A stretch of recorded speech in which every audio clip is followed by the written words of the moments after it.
As we continue this series of lead generation, I want to cover a topic that many businesses think that they need to start incorporating, but that they really are resistant to: content marketing. So let's talk about building trust and lead generation through content marketing today.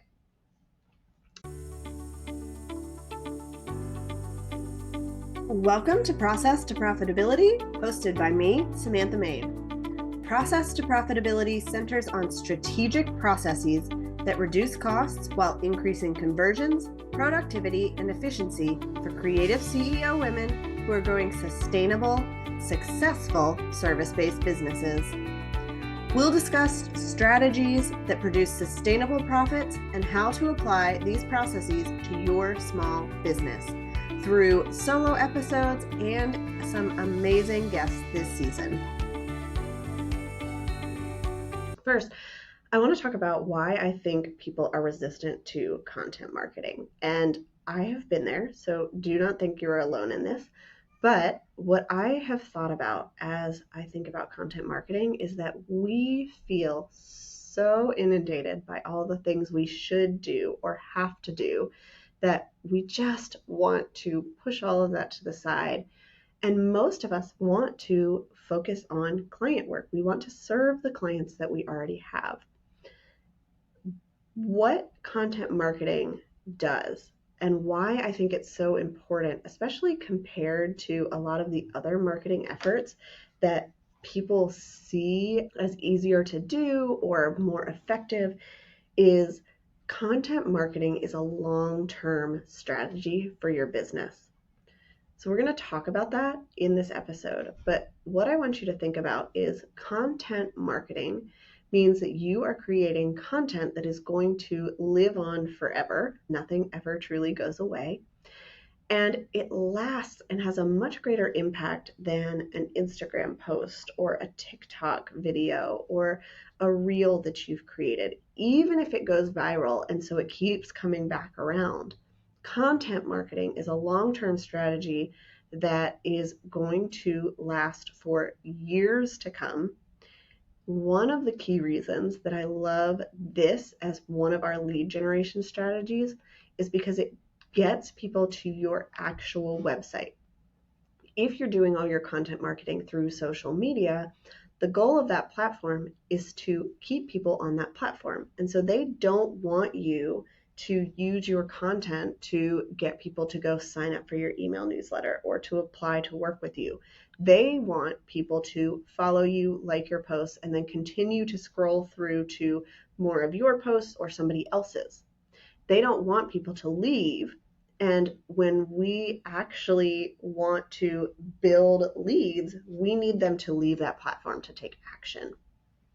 And so content marketing is a way that we are actually bringing people to our website, to something that we control, where we can decide exactly what we want to present and cover.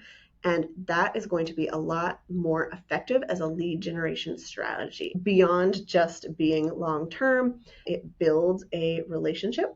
So somebody is going to continue to come back and learn from you. They're going to get a real glimpse into your personality and into your education and your approach to how you do things.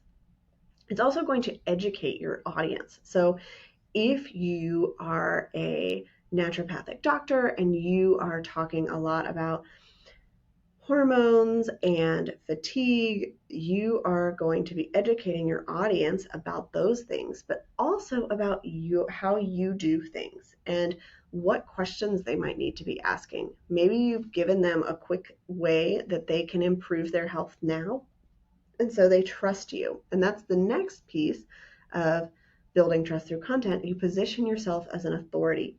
You are creating content that is going to include a lot of information. It's going to showcase all of your knowledge, your expertise, the things that you have learned, the clients that you have worked with, because you are creating all of this in a way that gives people a chance to actually see you at work. So why can we do this? Why can we build authority and educate our audience? It's because content marketing is generally longer form content. And I know that might sound scary. You're thinking, okay, I have seen those blogs where people write 2,000 words and it's about their life, or I've gone to a recipe blog and I've had to read the whole story of how they bought every single ingredient. That's not exactly what we're talking about here.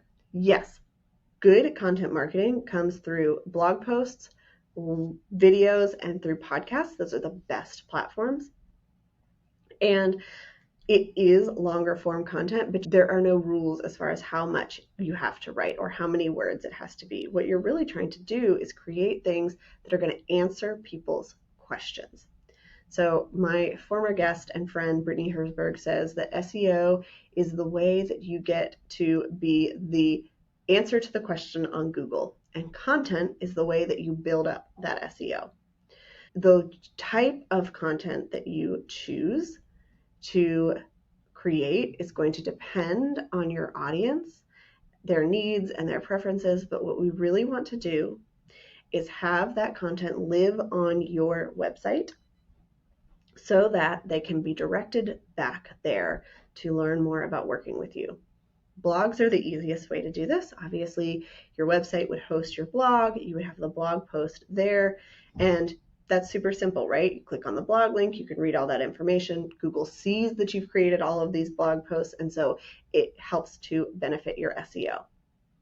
But videos and podcasts can do the same thing. So what I always recommend if you do videos or podcasts as your main form of content marketing is that instead of letting that live on another platform, you want it to still live on your website. I tell people, and you can see this as an example on my website, set up another blog. So I have a blog with regular blog posts, and then I have a podcast, and all of my podcast show notes live in a blog on my website. And so each episode has its own post, it has an introduction, it has show notes, it has images, just like I would for a blog post. And then I also embed the audio feed or the video feed, whichever one people would want to listen to. And for videos and podcasts, I always include the entire transcript because that is the best way that you can help people to have that audio or visual format be more accessible. So people who cannot or do not want to watch or listen can read, and it helps with SEO. So Google cannot yet listen to or watch videos, and so you have to tell search engines what is in there, and a transcript is the easiest way to do that because it's literally word for word what it is you're saying in the video, and by default that is going to include all of the keywords on that topic because you're going to just naturally be including them as you talk through that topic. So when you start thinking about content marketing, I want you to decide, do you want to blog? Do you want to create videos? Do you want to host a podcast? Think about what your audience is going to respond best to, what they might want to listen to or read, and then find a place for that to live on your website. Now, once we start creating that content, we actually want to make sure that it's compelling and valuable. We don't want it to just be living on your website but not doing anything for you. So what I want you to do is think about what topics are going to be most relevant to your audience about your type of service, and start there as far as brainstorming topics you could talk about. Conduct a little bit of research, and then you can figure out, okay, I want to cover these specific topics. Now I need to write that out, and we want it to be written in an engaging and authentic manner. We don't need to try to sound like a robot or stuff things with keywords. Search engines are smart, and so they will be able to figure out if your post is an answer to somebody's question. So we want it to be really fun and engaging for people to read when they come to your website. I love doing my research piece of this through AI. So when I was thinking about topics to cover for the lead generation mini series of this podcast, what I did was I went to ChatGPT. I typed in my audience, my business type, my podcast information and I said, okay, give me some ideas for topics about lead generation. And it gave me a whole bunch of different topics that I could then talk about on the podcast. I went through those and I picked out the ones that made the most sense from my perspective as a website designer to you as a listener. And then I actually had ChatGPT help me outline these episodes as well. I said, okay, this is my audience. This is what I do in the podcast. This is the topic that I want to cover. And I want these episodes to be 10 to 15 minutes long. And so what ChatGPT then did was created an outline for some main points that I should cover. And I am then able to use those to actually record this episode. So it does not develop a script for me. It is not telling me exactly what to cover, but it creates an outline that I can follow so that I don't miss anything. And sometimes it actually creates points that I can cover that I might not have thought of on my own. And so it just makes that process a whole lot faster. You can actually write your content through AI, but I don't recommend doing that unless you are going to then go through the entire thing and make sure that it reflects your expertise, that make sure that it reflects the voice of your brand, and it sounds like you instead of sounding like AI wrote it. People are smart and search engines are smart. And so we don't want to simply rely on tools to write our content for us, but we can use them to brainstorm and give us a starting point. All right, so we've created a lot of valuable content, and now we want to actually nurture our leads through that content. So the best ways to do this are through consistency in our content creation and then leveraging that content to get people to move through the customer journey. Decide on a schedule in which you want to release content, whether that's once a week, once a month, however it works for your life and your business. But being consistent is going to be a whole lot better than putting out 5 posts this month and nothing for the next 5 months. If you have to, you can write them all ahead of time and schedule them out.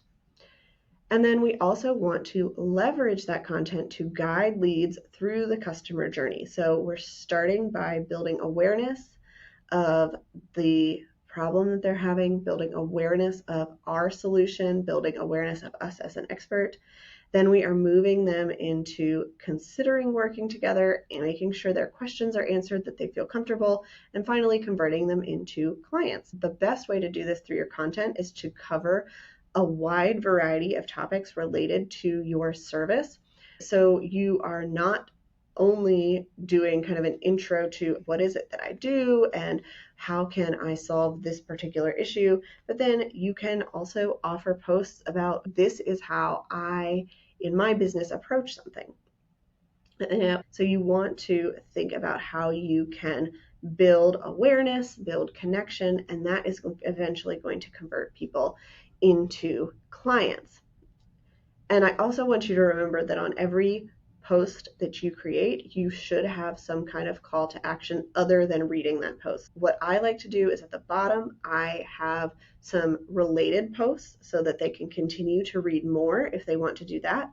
And then I also have a call to action button. In my case, it's to sign up for my email newsletter, but it could be for you to schedule a free consultation call, especially if you are talking really specifically about ways that they can apply some of your strategies in their life right now. Maybe they read through that and they go, oh, I can do all of this, and now I know that I want to work further with this person. Give them a really simple way to right there click on that call to action and schedule a consultation or apply to work with you. And then the last thing that I want you to consider with content marketing, and this is one I didn't start doing until more recently, was showcasing social proof and showcasing your expertise. Use your content marketing platform to showcase things like client testimonials, case studies, success stories. You want to reinforce the trust and authority that you have in your industry. And a great way to do that is through other people's words and through showcasing those journeys. You will see that I have interviews with some of my previous clients where we're talking through the entire process and I am having them show you what it is that they really loved about working together.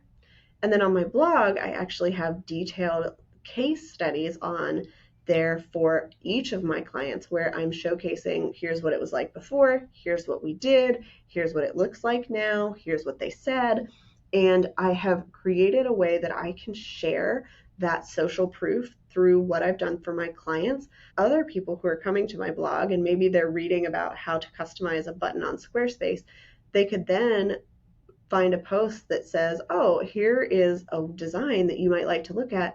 They can see that design and they can go, oh, I really want to learn from her. I really want to hire her as my website designer. And that just continues to build trust and showcase my expertise as a designer. And you can do the same thing by sharing testimonials, sharing case studies of your clients through your content marketing. So as we wrap up, I want you to remember that it is important to create content that is going to last, that is valuable for your readers, and that nurtures leads to get them to convert. Think about the best content marketing platform for you and find a way to get that hosted on your actual website, and then start creating content that answers people's questions, that highlights your client success stories, and gets people to stay in your orbit, learn from you, build trust, and eventually get those people onto your client calendar. Thank you so much for tuning in to this episode of Process to Profitability. I'd love it if you would leave a rating and review on Apple Podcasts to help others find the show, and send me a message to let me know, what is your process to profitability? You can connect with me on my website at lemonandthesea.com or on Instagram and TikTok at lemonandthesea.